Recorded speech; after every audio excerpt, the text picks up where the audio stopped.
Welcome in everyone to Cash That Ticket podcast here on the Straight Out of Vegas AM feed. Tuesday, August 18th, 2026, here to get into the baseball card for the Tuesday action. We'll also tackle our next NFL win total on the list, talking about the Buffalo Bills for the upcoming season, who possess a win total of, I believe it's 10 and a half. Yeah, 10 and a half for this upcoming year. So we'll talk about Josh Allen and the Bills. And we'll rock it as usual.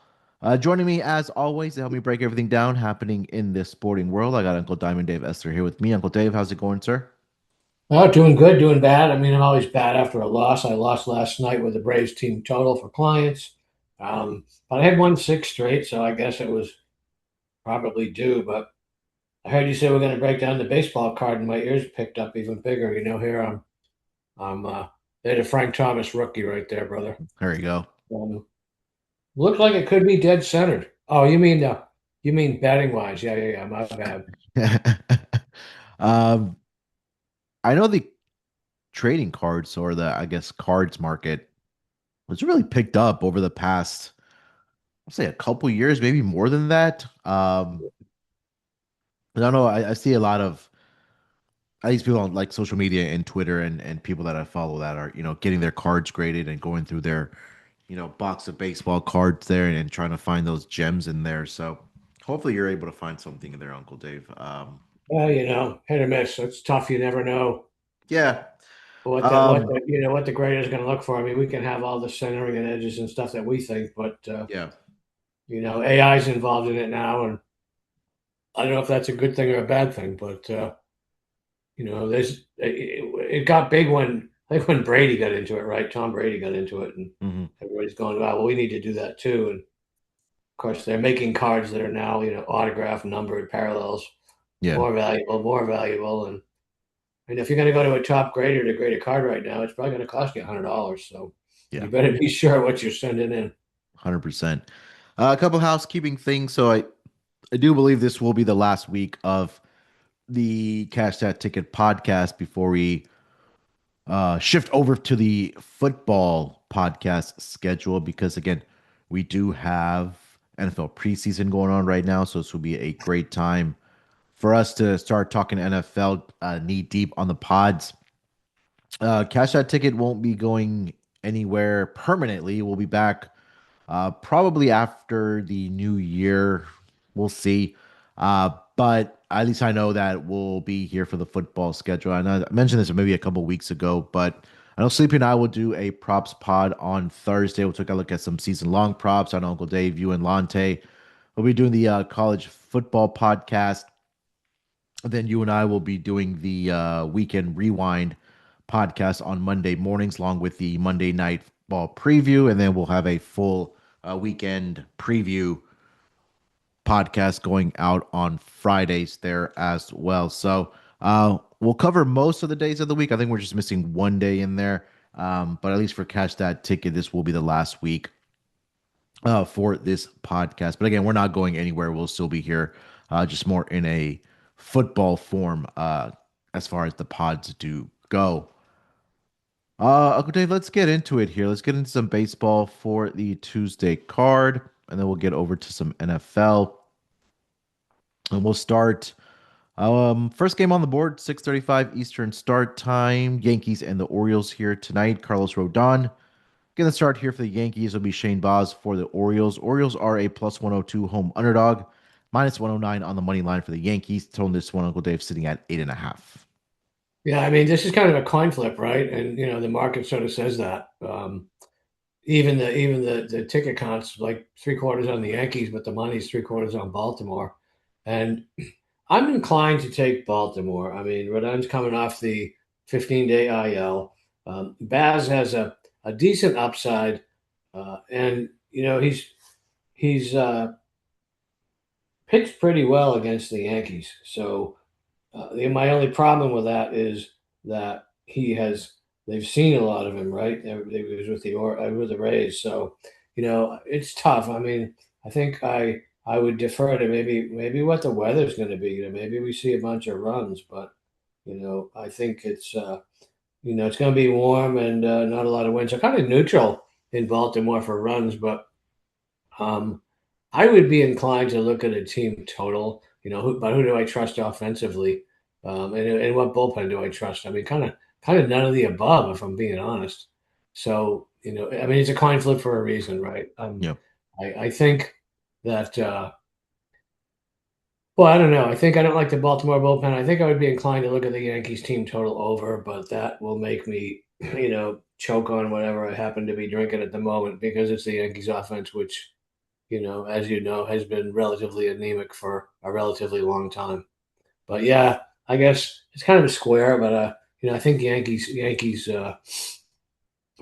team total, and I say that because of the familiarity with Baz and not so much with Rodon. So I hate taking the Yankees, but they are going to at least get 27 out. So Yankees team total, I think. Yeah, the Orioles have only won five starts of the 24 that he's made this season for the Orioles, and have the Orioles lost nine out of the last 10 that Shane Baz has started for this Orioles team. Not really in great form as of late either. He has pitched a little bit better at Camden Yards. I'll say that much. He did. I mean, look, the recent form has actually been really good, but he just hasn't gotten the run support. That's been the biggest issue. His best start was probably that start on Friday against the Texas Rangers back on August 7th, where he went 8 innings, 2 earned runs, 9 strikeouts in that one, resulting in a 2-1 loss there. I know the Yankees offense obviously has they've just been struggling mightily, especially without Aaron Judge and some of the guys that have been out of that lineup for the Yankees bats there. And again, I would cringe if I bet the over on the Yankees team total, because this is a team that just has not been able to get hits with runners in scoring position. And I want to say this was like immediately after the All-Star break where I was betting the Yankee team total overs. And again, they would get guys on second and third, one out, couldn't get anything across. Bases loaded, one out, couldn't get anything across. And I mean that those are just frustrating parts of it. And that's the difference between obviously winning or losing there. So, if anything, I'd sign with the home team here on the Orioles plus 102 on the money line, just with the recent form that Orioles and more importantly Shane Baz is in. But also, as you mentioned, Carlos Rodon, and those are the spots that I want to fade pitchers coming off the IL there. So I think that would be the look here for me in this game, Orioles money line. Let's get over to the other two AL East teams, 6:40 Eastern start time. The Blue Jays, they are going to be in Tampa to take on the Rays. Jose Soriano. Going to start here for the Jays. It'll be Nick Martinez for the Rays. Rays are a minus 129 home favorite, plus 120 on the money line for the Jays. Total this one, Uncle Dave, sitting at 7.5.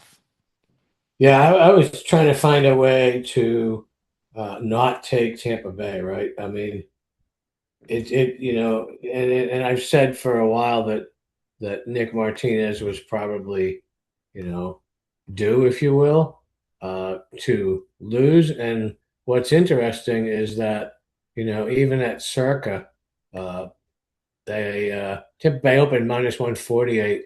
It's down to minus 128. So something is going on there.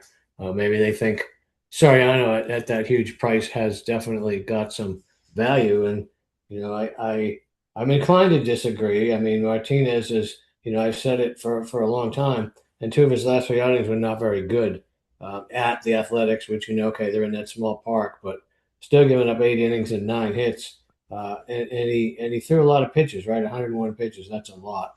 So I could dig even deeper, and I might, but I'm of the mind, and I hate to do it. I think the Rays are like 42 and 21 at home. I mean, that's just what 66%, kind of ridiculous. But I think that the Jays could be the sharp side. Maybe you take them in the first 5 innings and just go pitcher for pitcher. I think I would do that based on the market, and I've said all along Martinez was probably going to get hit. He got hit a couple outings before that at home against the White Sox kind of badly. So, maybe he's having the reverse regression that I've been talking about. So yeah, I will go with Toronto in the first five in that one. Yeah, Jose Soriano, the couple starts he's made here for the Blue Jays have actually been really good. Last start was against the Red Sox, 6 innings, 1 earned run, 4 strikeouts, and 2 walks. Prior to that, against the Phillies, lasted 4 and 2/3, gave up 1 earned run, 3 walks, and three, sorry, yeah, 3 walks and 3 strikeouts as well. Now, the issue with him is about issuing walks because he does have a whip of 1.25 when you compare that to a season long 3.16 ERA. I believe he has what 134 strikeouts to 62 walks thus far this season. And again, as I mentioned, with the 2 starts he's made for Toronto, he's been in really good form, 10 and 2/3. Again, very small sample here, so take this with a grain of salt. He's only given up 2 earned runs in those spots there, as I mentioned. He's actually been very good on the road this year as well, right? I know you and I have talked about him a lot, Uncle Dave, when he was with the Angels and his home and road splits with the Angels, where you fade him when he was pitching, at home, and you back him when he's pitching on the road.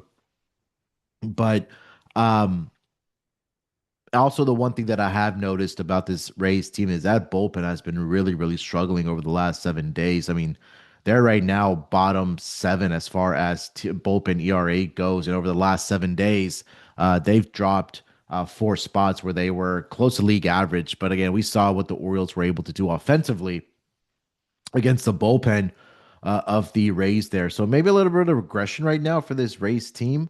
So, as much as it pains me as well, I think if Blue Jays would be the side of things here for me, maybe over as well in this game as well. I know the Blue Jays are pretty much out of any type of playoff contention.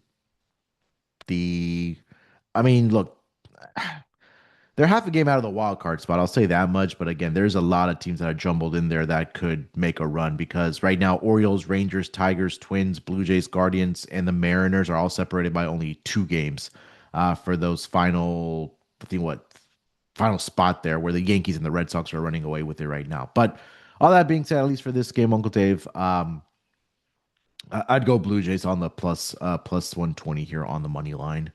Speaking of those Tigers, they're going to be in Pittsburgh here tonight to take on the Pirates. Keter Montero getting the start here for the Tigers. It'll be Braxton Ashcraft for the Pirates. Pirates are a minus 140 home favorite, plus 131 on the money line for the Tigers. Tigers, total this one, Dave, sitting at 8.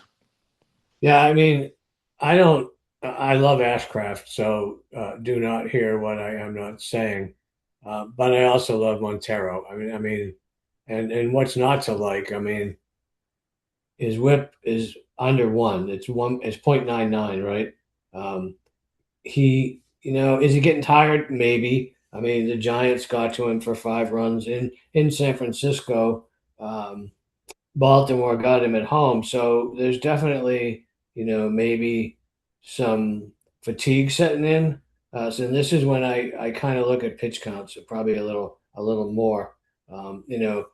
He's probably not good for much more than 5 innings.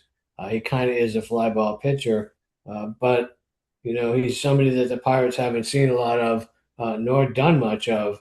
And you look at Ashcraft. I mean, he's a guy you typically want to be on. I think. I mean, his whip is no joke at 1.11.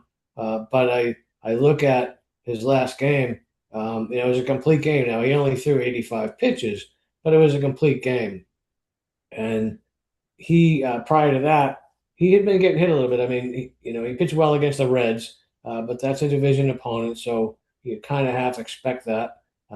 And I wonder about his July was just not great. I mean, 4, 7, and 5 earned runs. So I'm leery of him. So I say all that to say and Detroit has like one at bat against him. Period. So I think that the safest, easiest bet here is probably the first 5 under. Um, and I don't see anything that would change my mind on that. Maybe even full game under, but I'm not real sure about bullpens on that one. But I would look at the first 5 under. I think. I mean, you almost have to. Those pitchers are, if it was Tariq Skubal and and Yamamoto, of course, they're on the same team, Yeah. on those rotation lines with essentially the same statistics, that line would be less because everybody knows them. I don't think everybody knows how good Montero and Ashcraft can be. So I will stick with my first 5 under, score it. Yeah, I want to say the Tigers on the road. since the All-Star break have been very, very good. Yeah, they are actually the best in the league. 12-4 straight up in their 16 road games since the All-Star break. You mentioned Montero. He's been in really good format. For the Tigers there, and as I mentioned, right, that AL wild card race is going to tighten up as obviously we progress through the games here. But also, I mean, we saw last year, right, in the AL Central Division that we was it I forgot who was it, the Guardians last year that were, I think, with 13 games out, and they came back to win the division. Right now the Tigers are sitting 4.5 games out behind the White Sox right now. So again, every game is going to matter here for the Tigers. And again, motivation, are two separate things right now for both of these teams, right? Pirates only have a 3.2% chance to make the playoffs or 17 games out in that NL Central division. So I like the plus price here on the Tigers in this one right now, sitting at what I say plus 131 currently over on DraftKings. And Montero, also, if you take a look at his home and road splits, has been very good on the road this year. He's made 11 appearances on the road. Seven of those have been starts. He's 4-3 with a 2.77 ERA.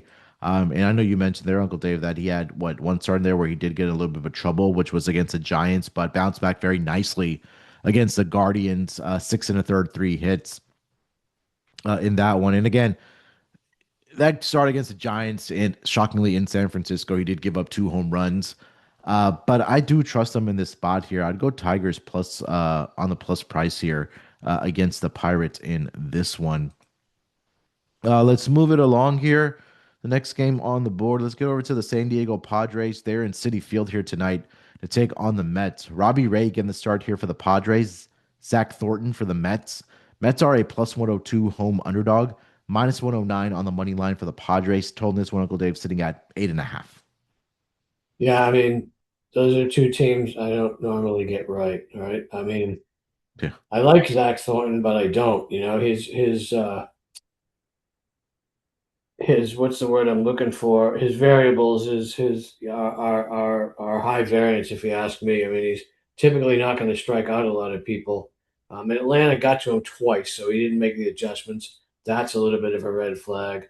Miami got to him, and then he shuts out Pittsburgh and Milwaukee both on the road. So, which one of those do we get? And I'm kind of always a Robbie Ray fan. Um, you kind of usually know what you're going to get, but um, his first two starts with the Padres haven't been ideal. Houston, your Astros lit him up, and he pitched okay against the Brewers, uh, but he still only threw 4 innings. So what do you do with all that? I mean, both teams are still messing around, but the Mets have seen a ton of Robbie Ray and done like next to nothing with him. So I think it might be a big spot for Thornton. So I would be inclined to take the Padres in the first 5 innings, and I'm looking at that right now. What are they, minus 110? Yeah, and it's funny that Circa has flipped it now. They like the Mets in the first 5 innings, and I'm not sure I agree with that. What is interesting is that first five total is 4.5, juiced heavily to the over, and it shows no signs of coming down, if you will.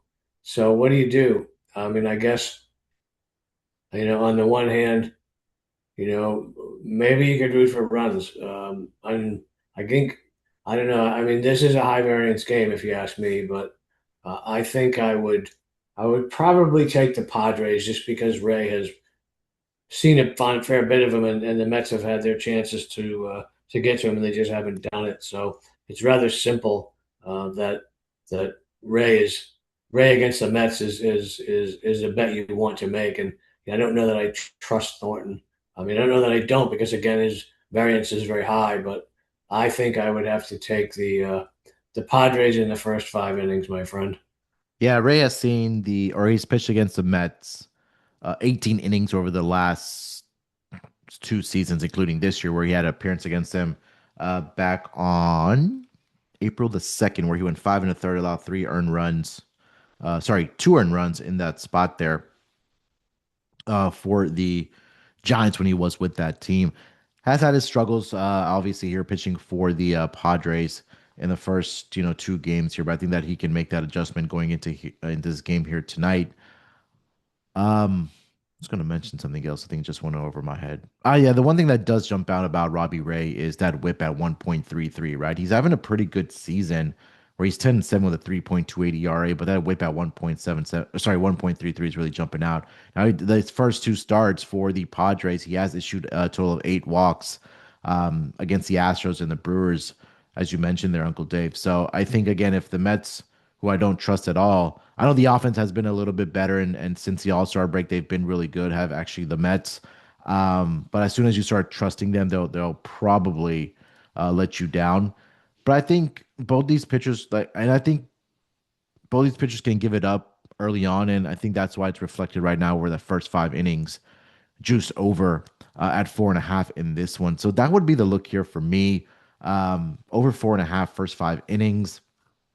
I think both can give up a couple runs here. One maybe gets up. It's a 3-2 game at the end of 5 innings. You get over that 4.5 in this one. Last one we'll get to here, Uncle Dave. Let's go to Seattle Mariners. They are going to be taking on the Brewers here tonight. Bryce Miller getting the start here for the Mariners. It'll be Kyle Harrison for the Brewers. Brewers are a -145 home favorite, +135 on the money line for the Mariners. Total this one, Uncle Dave, sitting at 7.5. Yeah, this is a tough one. I mean, my boy Kyle Harrison, who I was on pretty much every time he started the first half of the year, is kind of falling on hard times. I mean, he got crushed by the Padres. Good thing is he didn't have a high pitch count. Um, he pitched well against Pittsburgh, struck out 10 guys. But if he's not on, he's not on. I mean, he struck out 9 against the Cubs. But then he had those kind of others, if you will, 4 innings, 3 runs allowed against the Cardinals, and 2.2 innings, 3 runs allowed against Arizona. So, I mean, we're not talking the Dodgers here. We're talking mediocre to maybe less than offense. So, it's kind of hard to trust him. And, it's probably also kind of hard to trust Miller. I mean, he has uh, been obviously bad on the road, good at home, one of the typical Mariners pitchers. And, he's given up 5 to the Yankees and 4 to the Tigers in his last 2 starts. So, what do you do? I mean, he hasn't had a really good outing, and they've lost what, 1, 2, 7, 9, 8 of his last 9 starts they've lost. So that should tell you, take Seattle, right? I Yeah. mean, the do theory. I mean, I don't know. I kind of, yeah. I mean, I don't know. Again, which one of both pitchers do you get? Um, Boy, there was a time I would have just bet Harrison on the first 5 and called it good, but at -148, I'm not sure I love that. So maybe I look at a total. I mean, maybe I take the Brewers team total, but they don't see Harrison a lot. I mean, they have Miller a lot. So, is that a factor? I mean, they have seen him a little bit, but they haven't done anything with him. So, the market is you can still get a 4.5 under at FanDuel and DraftKings actually. So, this is again a lot of these games in August are like this, but you do have a fairly high variance, and I think because the Brewers haven't seen Seattle and Miller, because Harrison has a huge upside, I think I would take the first 5 under. Let's do that at 4.5. Yeah, Bryce Miller's struggles have come on the road um, this season. He's made 7 starts, 2-5 straight up are the Mariners in those games, 4-3 towards the over. Um, and this is one of the things that I've talked about over the past several weeks. I know you pointed this out to me, and I've been starting to follow it. Has been teams coming off of Sunday Night Baseball, right? Hasn't been very favorable to those teams. Even with the day off, I even looked that one up as well. If they're on the road coming off of Sunday Night Baseball, even with that day off, it just hasn't fared well. The profitable angle has been on the over, and I think what you mentioned there was going to be the bet for me in this game was the Brewers team total over 3.5. Bryce Miller's recent games in recent form just hasn't been great. He gave up 5 against the Yankees in 6 innings. He gave up 4 to the Detroit Tigers. Prior to that, the Rangers got 5 off of him in 5 and a third. And over the last 5 starts, the opposing team has scored at least 5 runs against the starters slash the bullpen in the outings that Bryce Miller has had. So yeah, 3.5. It's juice one minus 145 on the Brewers team total over. That would be the look here for me in this one between the Mariners and the Brewers. I think that's the last game I wanted to get to, Uncle Dave. Anything else on the MLB card that stood out to you? You want to mention to our listeners? I mean, stood out? No. I mean, we can run down them real quick if you Sure. want. Yeah, go ahead. I'm not laying 214 with the Phillies, and I don't know much about Gibson without looking into it, which I will by the time the day's over. But for our purposes, nothing there. I like the Cardinals. I like Leahy. Abbott's been having his struggles. I at 8.5, I like the over because bullpens have been used and abused, and I think they played two yesterday, so there is that. But I do like St. Louis there. Um, your Astros. It's funny. I look at the standings this morning, and it's conceivable that every team in the AL West could finish under 500, and every team in the AL East could finish over 500. So take the take the NL West winner to win the World Series, or win the American League. But I don't know who's going to beat the Dodgers with that starting late rotation. But I mean, you have to like Javier. I mean, I don't like Javier, but you can't really take class, and so I might be inclined to look at the Astros team total there as over. You know me all year. I love Foster Griffin. Why would I stop now? But minus 185. Yeah, let's back up the turnip truck here. And you can't really justify in a game that might or might not see 8 runs laying the run line and not getting the last at bat. So yeah, I do like Foster Griffin, but I'm not laying that kind of price. Ranger Suarez, he has crushed me twice. Um, so has Merrill Kelly over the years. But with that total coming down, I could get behind the Arizona run line. My man Zebby and Tyler Mahle, I don't know. I mean, I like Zebby. And the Braves couldn't hit last night. I mean, I thought once they got Acuna back and it looked like Matt Olson was starting to pick it up that, they got 2 runs last night and I had the team total over. So I'm fully aware of how that played out. So, tonight they expect runs again. I'm not averse to playing the over at 8.5, but I might take my Twins in the first 5 there. Um, Kenton, Quantrill, Washington, and Texas. Yeah, like who really cares? I mean, Texas has the need to win, and Washington really doesn't. But um, I don't know. I guess you have to take Quantrill, but again, everything is relative. I mean, is he a minus 150 pitcher? No, probably not. So, I mean, I don't know that I would do much with that. Hudson and Gaussman. I mean, it's the intra-city game there between the White Sox and the Cubs.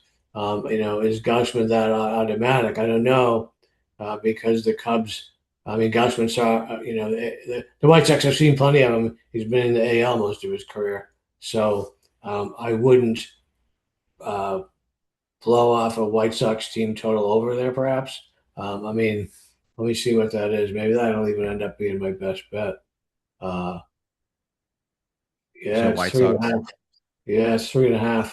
Um, I could get behind the White Sox team total over just based on the fact that they've seen a shitload of Gaussman, and they can't hit, right? So yeah, that's all I have to dump on you, brother. All right. There it is for the MLB card here on Tuesday. Let's get over to the NFL side of things with three um, win totals remaining for us to tackle here. Today, we'll talk about those Buffalo Bills as they are coming into this season with a win total of 10.5.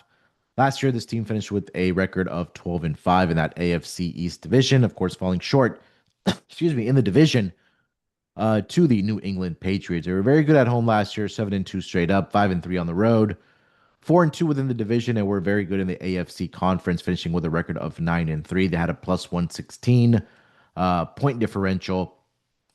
Did the Buffalo Bills. Fast forward to the postseason. Everybody thought that the opportunity was last year, and it feels like it's every year for this Buffalo Bills team, but especially last year where the Chiefs didn't even make the playoffs, and that's been the thorn in their side for the past, I don't know, feels like a decade almost, but I'm exaggerating there. They did get the victory barely against the Jacksonville Jaguars in the wild card round to fall short against the Denver Broncos in the divisional round in Denver there in overtime. But here they are back with a new head coach in Joe Brady, who was their former offensive coordinator. He gets promoted to head coach. Josh Allen, of course, still there as well. You still have James Cook in the backfield. They did add DJ Moore, Uncle Dave, to the wide receiving group. I know he came up a little bit gimpy in that preseason game. There, I'll check the status of DJ Moore here. But what are your thoughts on this Buffalo Bills team with a win total of 10.5 entering the 2026 season? Yeah, all it really does is give Brady total control of the offense because he was the offensive coordinator, right? So, I don't know a lot is going to change for them on offense. Assuming Allen stays healthy, he's the biggest reason they can win, and Cook has become like a major part of the offense, and he's is legit. Um, they added DJ Moore, as you mentioned, and I don't know that really moves the needle, but for me, it comes down to the defense, and it has for what, a decade, or at least since Josh Allen's been good. I mean, they do fine until they get up against some of the better teams or the playoff teams, and I do like Jim Leonard, and I think he has a huge opportunity to improve a defense that has been suspect, right?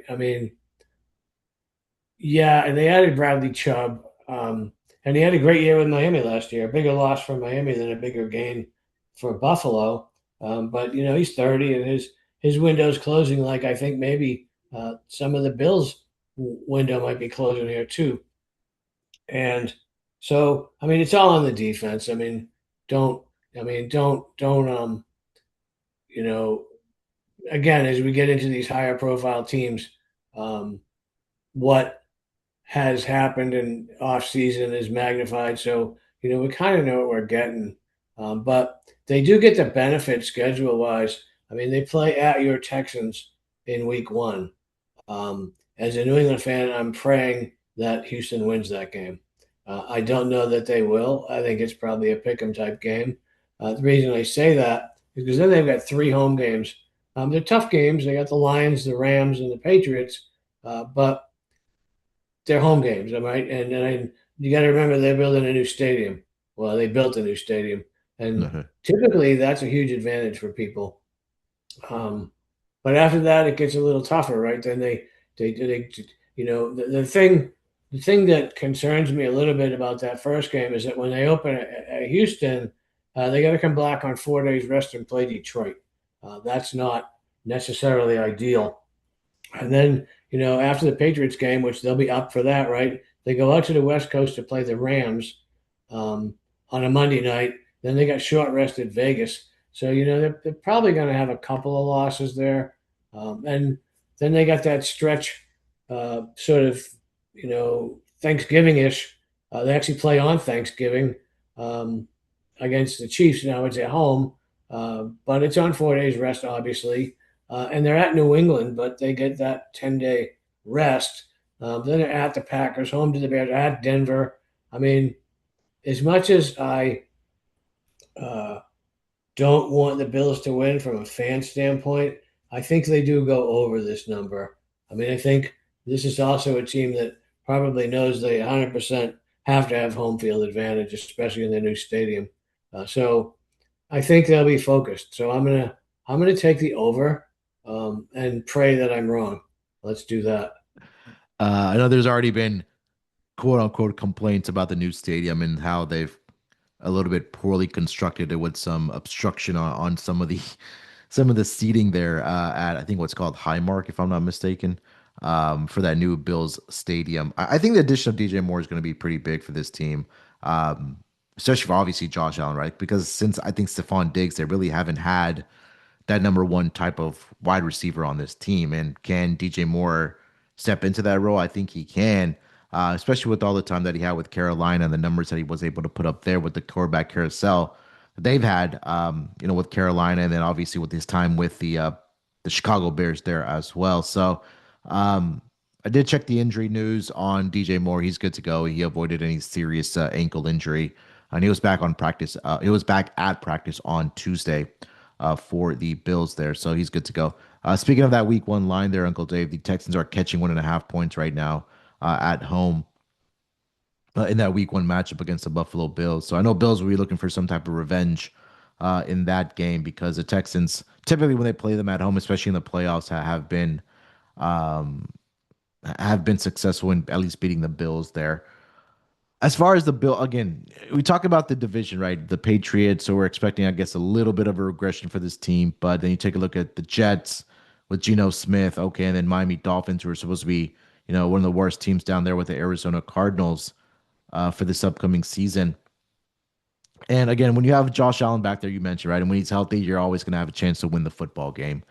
And obviously, being MVP and having Josh Allen back there, I think is absolutely fantastic. And again, you mentioned the running game, right? And I think that's something that also they're gonna have to continue heavily relying on because James Cook last year had an absolute phenomenal year, to put it lightly, for the Buffalo Bills last year. And I think again, they're able to, I don't want to say exactly duplicate what he did last year for the Buffalo Bills. That just takes more pressure off of Josh Allen having to be that guy night in and night out. And you went through the schedule there for this Bills team for this upcoming season. That first stretch there is going to be very, very important to determine if they are able to get over this win total. Because again, Texans on the road, then you have Lions, Chargers, New England, and then the Rams within the first 5 weeks. I mean, all of those teams are expected at minimum to be playoff teams for this upcoming season. And then they go to the Raiders in Vegas before their bye week, and they're coming out of it against Baltimore and Minnesota. So we'll know a lot about this team within the first 6 weeks, even that 9 weeks there, especially with the schedule that they do have. So yeah, I think this is an 11-win team, Uncle Dave. I wouldn't be surprised if they are a 12-win team for this upcoming season. I think that Week 1 matchup, like you mentioned, is going to be very, very big for the Bills as far as their win total does go. And then again, short week against the Lions there. There are some winnable games in the back half of the schedule, but again, you have to go to New England in December. You have to go to Lambeau Field in December there as well, and then you have to go to Denver on Christmas Day before you wrap up your season in Miami. Oh, sorry, your last road game in Miami in Week 17, and then at home against the Jets there. So again, when you have Josh Allen, you're always going to have an opportunity to win football games. So, and I think you hit the nail on the head that a lot of it is going to come down to the defense. We know that the offense is going to be able to do is just can the defense get stops and more importantly, force turnovers for the Buffalo Bills there. So I'll go over 10.5 here with you as well for the Bills for the upcoming season. Any closing thoughts on the Bills? No, I mean, I know a lot of both Bills fans, and I respect a lot of Bill fans, but they know how I feel about the Bills winning. I'd rather see the Jets or Miami. Although I will say, I did go up to Buffalo to Mhm. a game a few years back. It was the opening uh, game of the season, and I went just because it sounded like the thing to do. The Bills fans were really cool, I have to admit. Yeah. Well, I mean, we weren't in their faces, but we had Patriots hats on, and the Patriots like killed them. This was kind of the end of Brady's thing there, and Brady was like 30-2 against Buffalo anyway. But I kind of half expected to kind of sneak out with my hat and my coat, so nobody knows. But they were all like, "Oh, come on over and tailgate and party with us." And so, mad respect for Bills fans, as much as Bills Mafia that has their occasional rotten apples. Most of y'all are pretty fun. Well, I was going to ask you, did you get to those tailgates and did you jump through any tables there? Because they're very notorious for jumping through tables over there, are Bills fans. No, I would, there was a time, but that ship has sailed. All right, we'll put a pin in that for the Buffalo Bills for this upcoming season. That'll leave us two teams for the win total list, which will be the obviously the top of the top, the Buffalo Ravens at 11.5. Buffalo Ravens, Baltimore Ravens at 11.5, and also the Los Angeles Rams at 11.5 for the upcoming season. Before we do get over to best bets, just want to remind everybody to get over there at pregame.com. Do us a favor, use that promo code NFL50 because you get $50 off of the NFL picks package all the way through the Super Bowl from your favorite pregame pro. Right now, price at $549, but you could get it down to right under $500 for the entirety of the season at 4.99 if you use that coupon code NFL50. I don't know, obviously Uncle Dave has been handicapping the NFL for pregame and his betting career for a very long time. Again, very successful at it, sleepy as well. It'll be my first year handicapping the NFL at pregame, I should say that much, as a pregame pro there. But again, we're entering week 2 of the NFL preseason, of course. And I know Uncle Dave and I were joking about it on the pod about not giving out or not being one of those quote unquote experts when it comes to um, being a preseason handicapper, but I did give out the over in the Bears game. It was simple. The fact that I mentioned Uncle Dave was that Ben Johnson came out and said that they want to have the highest scoring offense in league history. I was like, well, what better way to put that on display than in preseason games? So I gave out the over in the preseason. And it did get there. It took a little bit, but it did get to the window for us there. But again, NFL season is it's upon us. We're in preseason. Before we know it, the NFL season is going to start. We're just a few weeks away. And as I mentioned, we're also going to be ramping up the NFL content and football content in general, starting this week and next week and beyond. But again, if you want to get on a picks package, now is the time to do so. Use that promo code NFL50 over there at pregame.com. Get it down from $5.49 to $4.99 all the way through the Super Bowl. Every single best bet that your favorite pregame pro puts out. All right, Uncle Dave, let's wrap it up with our best bets for this episode. I'll let you lead off. Where are you taking us? Yeah, I'm going to go to your neck of the woods and the Astros Angels game. I mean, Christian Javier is one of those guys that, kind of owns me. I mean, if you look at his cumulative stats, they aren't great, but um, the Angels might be what he needs to get back on top. But Klassen's a young kid. He's only made uh, what 4 starts, 3 starts in the bigs and all this year. But my problem with him, he had great numbers in the minor league. But my problem with him is he walks a lot of guys. I mean, in 4 games he's walked 5 batters in 3 of them. Okay, so that's a problem against a veteran team like Houston, if they can be patient. And until and Houston had yesterday off, they rested and they got the better bullpen. So I do like Houston, perhaps minus the run line, but I'll take their team total over 4.5. And again, it's really fading Clausen. I mean, he hasn't been great. Houston have been hitting right. They put up a shit ton of runs the first 2 games against the Mariners, and then Brandon Wu kind of quieted them a little bit. But Yeah. they've had a day to recover, and they need to win, right? I mean, um, yeah, I hate to use the word motivation because it's overused in every sport. If you ask me, you still got to go up between the lines and play the game, but they need to win, and they have had a day's rest. So if they can be patient at the plate and draw those walks, and like you mentioned, get the key hits. I mean, that's what kind of kills you. These guys are always getting on base, all these teams, but it's getting that 2-out hit or bringing the guy in from third with only 1 out. And I think Houston's a veteran enough team to be able to do that. So I will go with the Astros team total over 4.5 runs, my friend. Yeah, and again, when you talk about, I mean, motivation, it's relevant, right? Especially for the Astros, who are 2 games up in that AL West division. Or you're going against the bottom of the barrel here in the Angels here, where they have less than a point one of a chance to make the playoffs versus the Astros at 62.1%. And then if you go back at the end of the season and you say, hey, the Astros didn't make the playoffs, and you look back and you lost the series against the Angels, well, that could be a point as well why you didn't make the playoffs because again, you lost to a for lack of better words, a crappy team.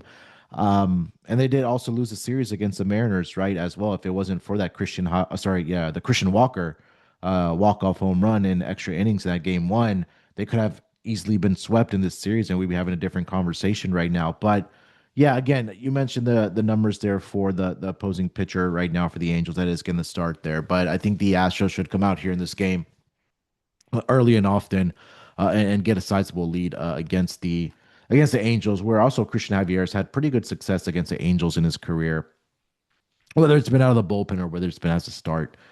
For my best bet, Uncle Dave mentioned the Brewers game and the Mariners. I'm just gonna take the Brewers team total over 3.5. It's a little bit juiced at minus 145, but I do like it here tonight for the Brewers side of things. Right, Bryce Miller's struggles have really come on the road this season, and this is again goes back to my Sunday night baseball fade And even with the day off, I looked at the numbers. It just still hasn't been very pretty for those teams coming off of Sunday night baseball, especially when they're on the road. Right now, the Mariners are going to Milwaukee here, are going to be in Milwaukee for Tuesday, Wednesday, and Thursday. But I think the Brewers bats at least can get to Bryce Miller here, as I mentioned, the home and road splits to really jump off the page for him. And again, recent form has not been very good either for Bryce Miller. And we also talk about the bullpen, right? I just mentioned where the Astros were able to come from behind in that game one victory with that Christian Walker walk-off home run.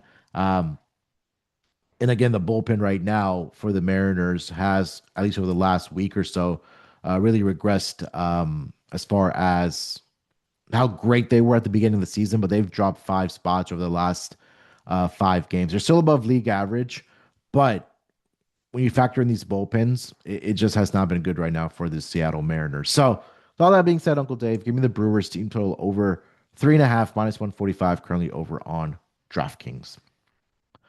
All right, that's going to do it here for this edition of Cash That Ticket podcast here on the Straight Out of Vegas AM feed. Uncle Dave, anything else for our loyal listeners before we get our Tuesdays rolling? Yeah, I just pray that my Frank Thomas cards are centered well enough to grade a gem. Well, if you find any other gems, let me know because I'm always Oh, interested to see what I got a people. whole bunch of them. Yeah, I know you got a whole box of like all this good stuff over there. So maybe for the NFL season, Uncle Dave finds all these gems and he's retired, and we don't get Uncle Dave on the pod anymore because he Okay, pulled out fair. a he pulled out some type of fantastic rookie card there in his boxes. But no, we'll be back tomorrow for the pod. Same format as usual, as I mentioned. But again, if you didn't catch the announcement, this will be the last week for the Cash That Ticket podcast until probably next year. But again, we're switching over to the football schedule. So Sleepy and I will do the props pod this week, and then Uncle Dave and I will be rolling into the NFL side of things. And I know he's doing the, college football podcast with Lante as well for the upcoming season. So I think our what are we supposed to do on Monday morning? yeah, we'll still be here Monday mornings, but we'll be Uh, just kind of recapping the NFL and doing a Monday night football preview, betting preview, of course. I think that of all the pods, and I know people are they just want the winners, right? Yeah, But I think the Monday morning recap is probably one of the more valuable pods. yeah, Obviously, if you're not paying like super close attention, I mean, you get the injury stuff, but you know, we also are going to be able to give out. Okay, the line opened here and very quickly went to X or whatever. You know, yeah, getting the early, the best of the early numbers, um, if you're so inclined, which quite frankly you should be. yeah. And I know I spoke with Sleepy about it because me and Mac did that pod last year, and it was a successful podcast. We like got a lot of great feedback off of that one as well. So I thought that was 100% very valuable to keep in the rotation as far as our football pods go. So definitely excited to bring that one back for the upcoming football season. So that will be more of a conversational piece, of course. Of course, it'll be betting centered, but again, we'll also talk about Monday Night Football as well on that podcast. So definitely looking forward to it. All right. We'll be back tomorrow for the pod, so look out for us then. Hopefully, we are talking about some winners that we did give out. Till then, good luck with your tickets, enjoy the games, and we'll talk to you guys down the road.